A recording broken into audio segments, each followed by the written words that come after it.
Ladies and gentlemen, in this video, I'm going to be going over a very interesting story. It is the story of the dancing Israelis. Now, I'm sure many of you might have a very vague recollection of the phrase dancing Israelis, and I'm guessing a lot of you probably think in your mind that it was some conspiracy theory, or that it was fake, or that it was some type of anti-Semitic stuff. It was 1000% real, so real to the point of the government having to declassify photos of the 5 dancing Israelis because of a Freedom of Information Act request, and I'm going to review everything that transpired related to the story.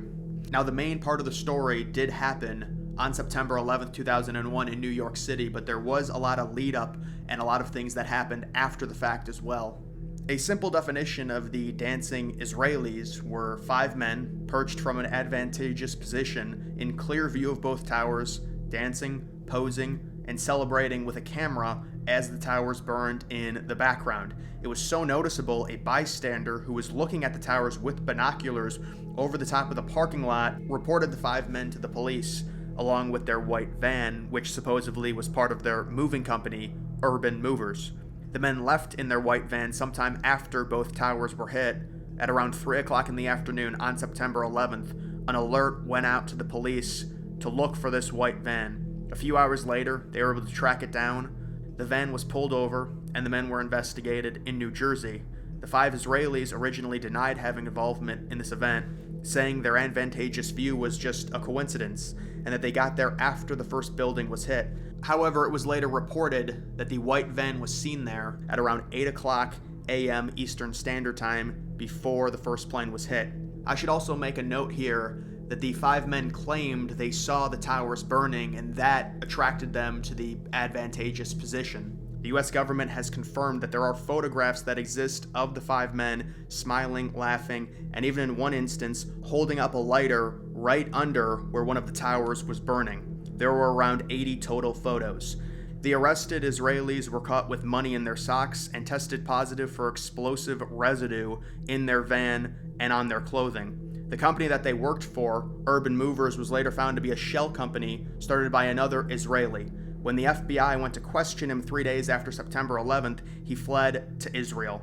It was said that there was an abnormal amount of computers located inside the moving company's offices. They were all seized by the FBI. The 5 men were held for 70 days and then deported back to Israel, where they later admitted on Israeli TV that they were in New York City as Mossad agents there to document the event. The Mossad is the National Intelligence Agency of Israel.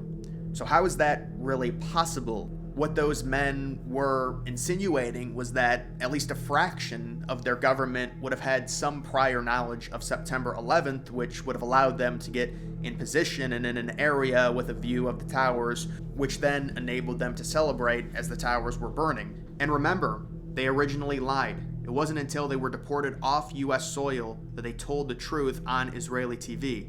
The moving company was set up for a specific reason. We know this because it immediately dissolved after September 11th when the FBI started questioning the Israeli owner. Many people have tried to make sense of this and explain it away. A common belief is that the men were happy and joyous to see September 11th because it likely meant US involvement in the Middle East, potentially hurting Israel's enemies. I guess that is an explanation for the happiness, which in and of itself is extremely dark, but it's not realistic, considering everyone thought after the first plane hit the North Tower that it was a pilot error or some sort of accident. These men knew. And it doesn't really explain the situation. Here you have 5 men who have admitted to at least doing some type of recon mission in New York City under a shell company that was run by another Israeli that got immediately dissolved after September 11th. They would have likely known the day and the time frame when the event was going to happen, and then got deported from the United States, went back to Israel, and then admitted they worked for Israeli intelligence, trying to explain why they were in the position, ready and waiting for the towers to be hit.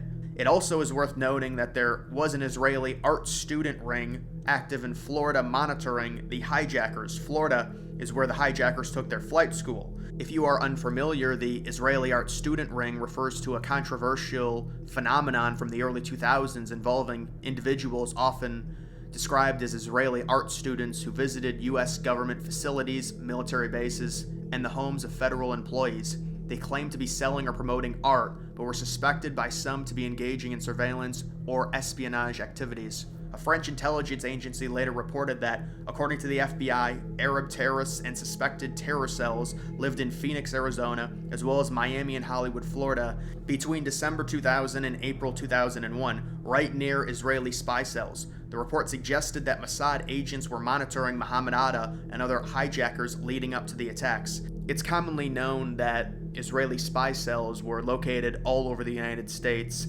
leading up to September 11th. In August of 2001, 1 month before September 11th, the Mossad reportedly alerted the FBI and the CIA that up to 200 terrorists were entering the United States and planning a, quote, major attack on the United States.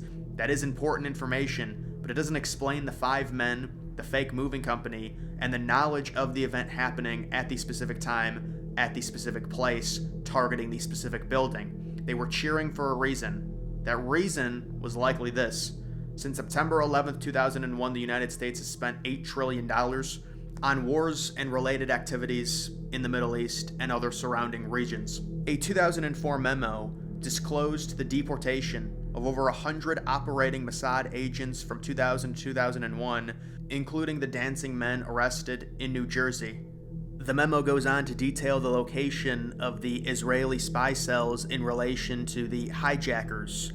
It says, in June of 2001, just 2 or 3 months before the September 11th hijackings, 15 of the 19 future hijackers were living in Hollywood, Florida, 9 in the town itself and 6 in surrounding towns. Hollywood, for months, had been and would continue to be the staging ground for the hijacking of the World Trade Center planes and the Pennsylvania plane. Among the Israeli groups, more than 30 lived in the Hollywood area, 10 in Hollywood itself. The memo later goes on to say, in regards specifically to the 5 Israeli men, that on that day being 9/11, immediately after the first aircraft hit the North Tower, a resident of New Jersey, just across the Hudson River from Lower Manhattan, became alarmed when she saw a group of men celebrating, quote, on the roof of a white van in the parking lot of her apartment building. She wrote down the license plate number of the van and called the police. The police were told that the men were, quote, posing, dancing, and laughing against the background of the disaster, which could be plainly seen across the river. The men were smiling and exchanging high fives. An FBI alert was promptly issued saying, quote, vehicle possibly related to New York terrorist attack, white 2000 Chevrolet van with New Jersey registration, with Urban Moving Systems sign on back, seen at the time of the first impact of jetliner into World Trade Center. 3 individuals with van were seen celebrating after initial impacts and subsequent explosion. FBI Newark field officers requested that, if the van is located, hold for prints and detain individuals. Sources close to the investigation said that they found in the van, quote, maps of the city, with certain places highlighted, adding that, quote, it looked like they knew what was going to happen. One of the Israelis, as he was being detained by the police, said, quote, we are Israeli. We are not your problem. Your problems are our problems. The Palestinians are the problem. As for the Mossad warning to the United States a month before September 11th, it says, quote, the FBI and the CIA officials were advised in August that as many as 200 terrorists were slipping into the United States and planning, quote, a major assault on the United States. Mossad, however, was very vague and didn't give specific details on a date, time, or place on when it could potentially be happening.